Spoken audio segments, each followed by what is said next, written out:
2003, I forget, 2003, 2004. Do you guys remember that George Bush landed on an aircraft carrier and gave a speech?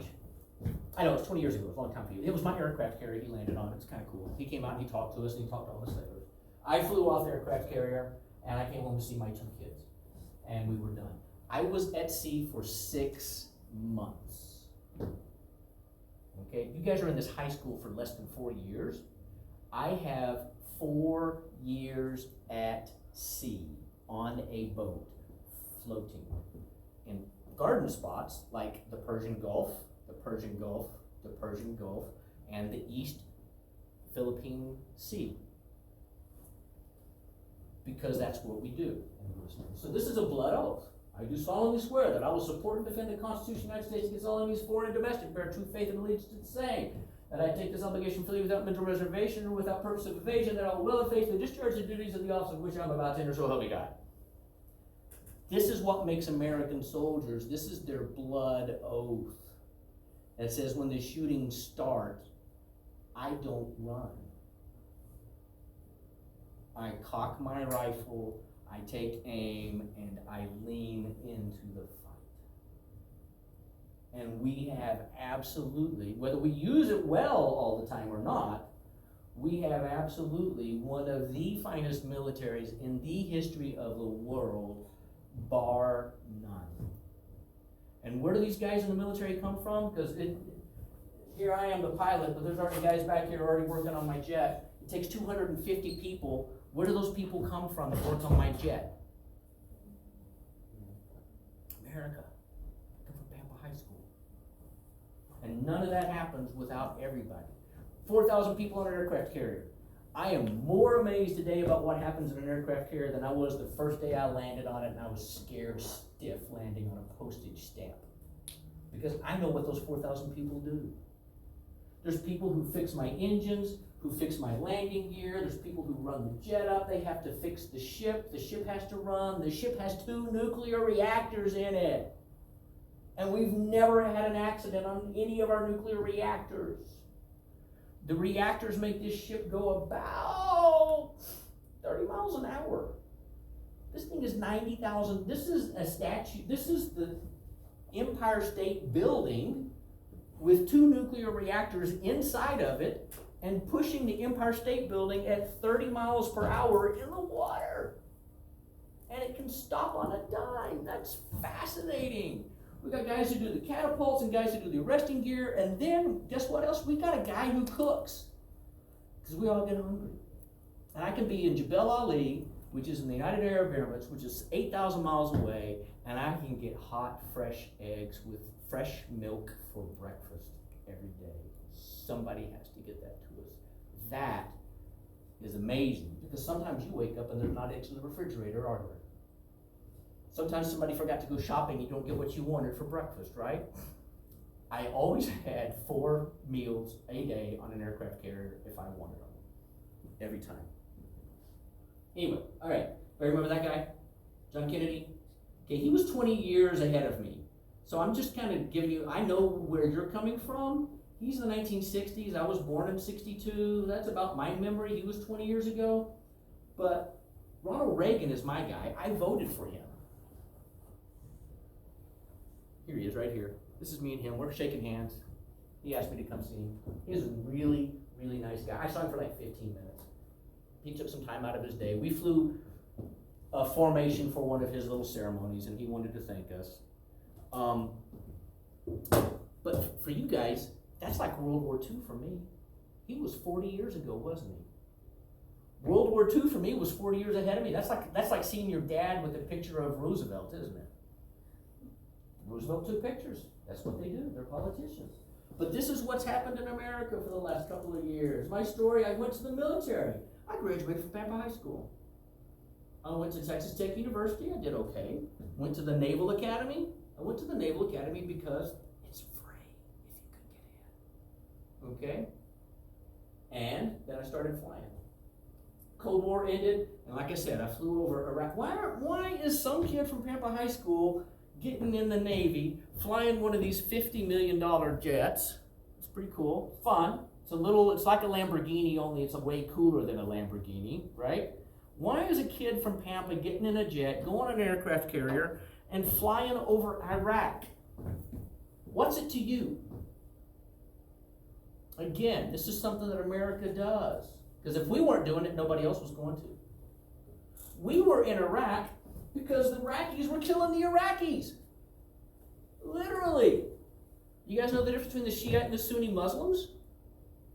There's two big groups of Muslims, and they do not like each other. And they have been fighting each other since about 800 AD. And some of them believe that the Prophet Muhammad should have stayed in charge and only his family should be in charge. And the other guy said, nope, we're stronger than you and we're in charge. And that's the Sunnis versus the Shiites. Now there's 1,000 other conflicts in the world, but that's the primary one. And the Sunnis were killing the Shiites. And we told him, please stop. And he didn't. And then we said, okay, now you have to stop. And so we flew over them to make sure that he didn't fly his planes and drive his tanks and kill more Iraqis. Okay? We didn't take a drop of oil from them. The Romans took everything. When the Romans came in, the Romans went to Germany. They killed every man, woman, and child within reach. That's under Julius Caesar. He did it so that he could get good press back at home. He stamped it up on the little Colosseum. Not the Colosseum, I'll get there. He stamped it up on the Forum where the Senate met. He said, look at all these Germans I've killed. And then they made him into a dictator. Rome, as an empire, went over to Corinth, and they went down to this other place called Carthage, which maybe you've heard about, in the Punic Wars. And they destroyed them. They leveled it. They took no two stones, left one on top of the other. They put salt in the fields so that it could not grow wheat anymore. They took all the statues and all the gold and lots of slaves and came back and put the little statues in the corner. So you like the statue? Yeah, I got that from Corinth. I was a war hero back in Corinth, and I got that from them because we kicked their butt. What do? All I want them to do is sell their oil to me at a fair price. And there are people who will disagree with that, but that's kind of what happened. Okay? Went to the Air War of Kosovo, which was, again, a war in Europe. Pentagon. This is before you guys were born, but you've heard about September 11th, right? On September 11th, I'm on the 5th floor in my office in the Pentagon, and the plane, I'll try not to knock this off, plane went there on the 2nd and 3rd floor. It didn't go down to the math wing, and it wasn't in the band spot. It was right there. And how we reacted to that. So I was in the Pentagon, and then I flew over Iraq in 2003, and I helped the Army march their way up to Baghdad in 21 days. And we're still in Iraq and Afghanistan. So Vietnam, skip that, NATO. This is what I mean by the East and the West. And I hope you guys have an understanding for this by the time you leave high school and world history. This is the East. This is Eastern Orthodox. It's not the Middle East. This is the Middle East. And then way over here in India and China is what we call the Far East. And that's just basically a reference from the United Kingdom, because these guys were the strongest nation in the world, weren't they? Britannia ruled the seas. So everything's kind of referenced by them. So these guys are Greek Orthodox. And the Greek Orthodox Church took all of their marching orders from the state. The state outlawed, over here, there's a little place called Constantinople. Maybe you've heard about it. Now it's Istanbul. He made I've got more crank calls today than ever. He made a rule, and he stopped Plato's gymnasium. He shut it down. So they shut down all of the schools like this, where there was critical thinking that people might disagree with the emperor. He got rid of them all, and all the churches always thought that the emperor was always right. There's a problem with that. You don't get a lot of discussion when that happens, do you? Over on this side, the West, the church would often disagree with and even excommunicate a king every once in a while. Okay? And that tension, that way of trying to do things better, made sure that eventually the West would win. that conflict. And that's one of the reasons I think that America's a good place today too. I don't expect every one of you to agree with everything I say. But if you disagree with me, you better bring facts and evidence and logic and an argument that's polite to me, not just scream in my face. Does that make sense? Because the screamers can win. Robespierre was a screamer until he got his head cut off. George Washington, not a screamer. Okay? When is this class over?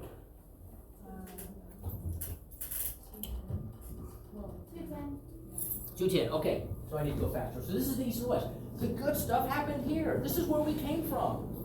We came from the old schools in Greece and the old schools in Italy. We don't read those books because they're old. We read those books because they tell us what's going to happen to us. Thucydides, great story about international relations. You read and understand Thucydides, maybe you start fewer wars. That's one of the reasons we're not going to war in Hong Kong. We just look at it and go, that's Sicily, that's too far. The Roman Republic, how did it fall? People started screaming and killing people. Not a good thing. But we did all of these things. Russia was invading these people for 40 years.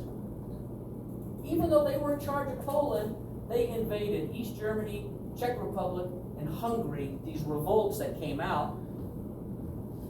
Germany didn't revolt against us. And if they wanted to, we'd say, fine, leave. Germans might want us to leave right now, and guess what our answer to that is? Good, time for us to come home then. You don't want us here? We'll leave. The Russian answer, the USSR answer was, you can't leave until 1989. So there's a difference. The wall falls, November 1989. Let me tell you the difference between East Germany and West Germany. Go through this faster. We did all these things. This is the wall in West Berlin. This side was New York Times, malls, shopping centers, Mercedes-Benz, Lexuses, Priuses, and Cadillacs. This 200 feet was a killing field because if you tried to get out of the East German prison, and don't kid yourself, the whole nation was in a prison. If you could climb this barbed wire fence, run through those obstacles, get past the guards shooting at you, and this is 1989. If you just try to get across here and then climb this 10-foot wall where you can't put a grappling hook over it, they will kill you. And they did that to 150 people who tried it, and then people quit trying it. East Germany was a prison. I walked into that prison. I was in the American military. I could walk out of West Germany, which was just like any town in America, well-to-do, stocked shelves, and I walked into East Germany, and it was a prison. You would not be looking. If you saw me on the street in East Germany, November of 1989, everyone in this room would look at the ground immediately. Because the secret police were still taking notes in 1989. And they were saying, he looked at him and he talked to him, he probably needs to go to jail for about a week for doing that. We'll pull him in for questioning, but I know he didn't do anything. We want to make sure that the other 16 of you know not to talk to the U.S. military dude, and we want you scared. Now, a month later, the wall came down and you could walk across, but these were people who were afraid to do anything in East Germany, especially talk to a U.S. military officer. This is a picture from 1989. This is Kurfürstendamm. This is their Times Square in West Berlin, right? See all the lights, see all the cars? Everybody running around? What about these cars? What do you notice? Raise your hand if you could tell me anything about the first 5, 6, 7, first 100 cars in that line. Sorry? They're all the same. There's one car. This is Germany. 1989. Oh my God. There were not 4 cars that were the same out in that parking lot in 1981 when I was a senior here.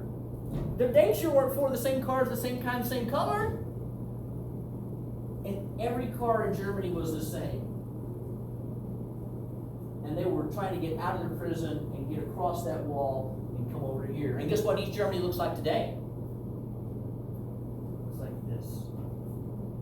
So if you have a country that will help you and dig you out of socialism, and they have tons of money, which West Germany did, it takes them about 30 years to dig you out of that hole.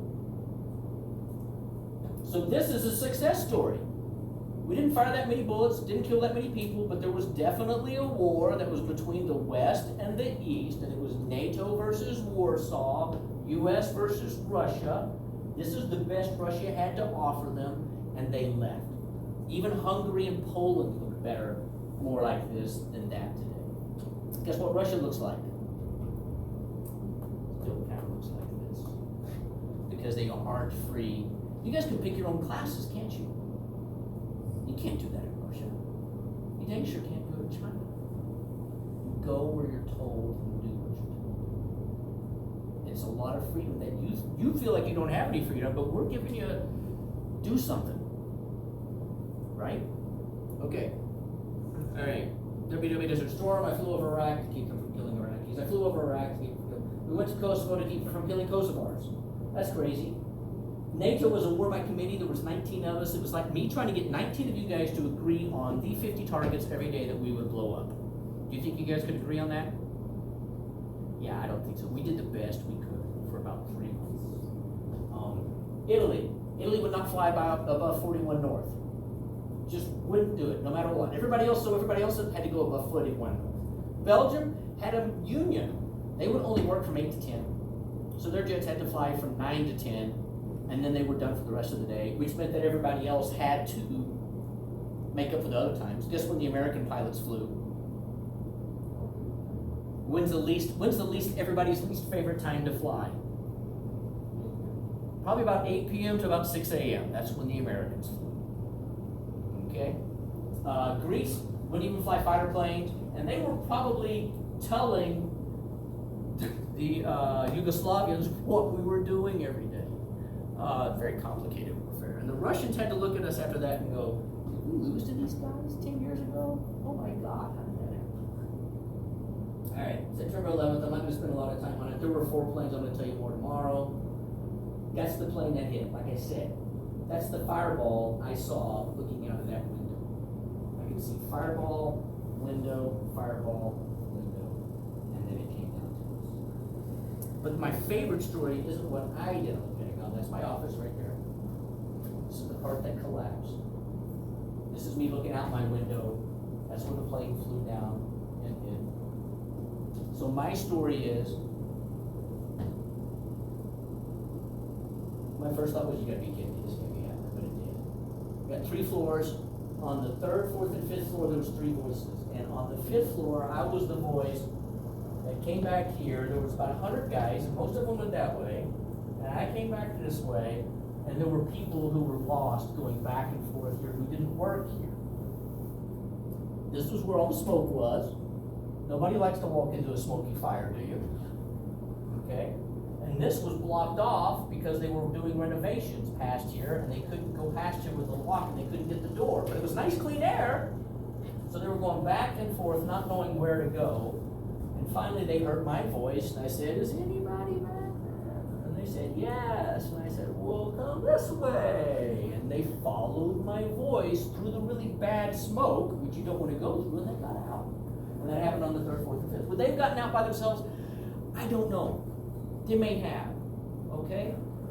But they got out, and I helped them. Probably 5 minutes after they walked out, this collapsed, and they would have been stuck back here if they hadn't made that decision, and they probably would have died of smoke inhalation. But even that's not my favorite story on 9/11. We broke the code.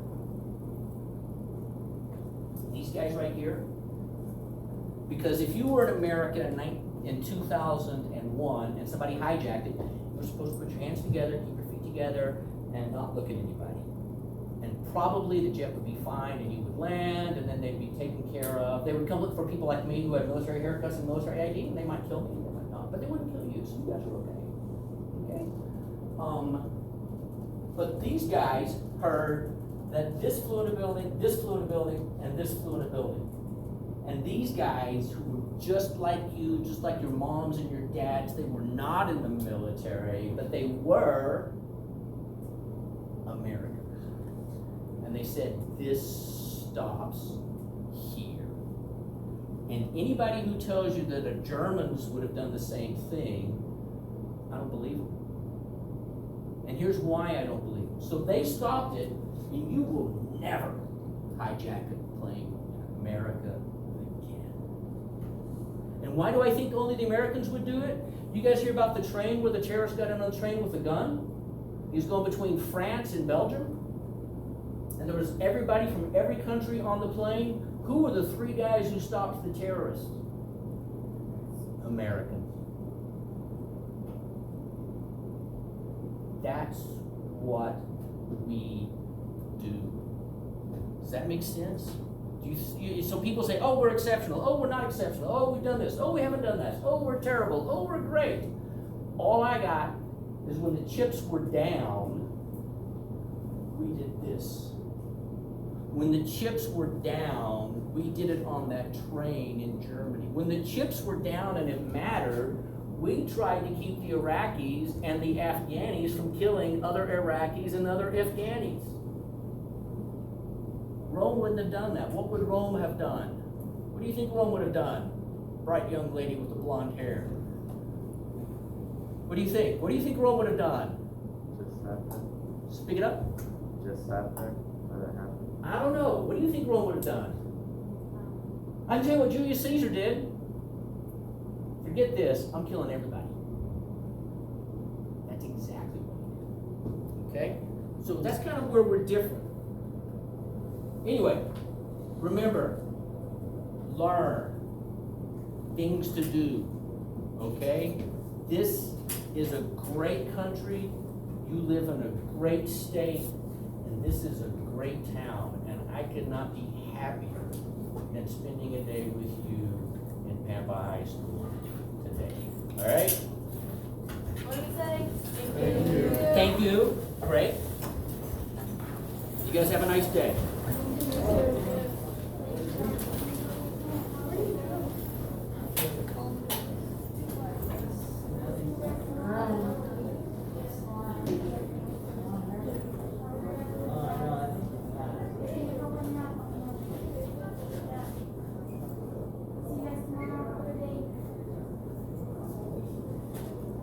Huh. Wait, was that better or about the same?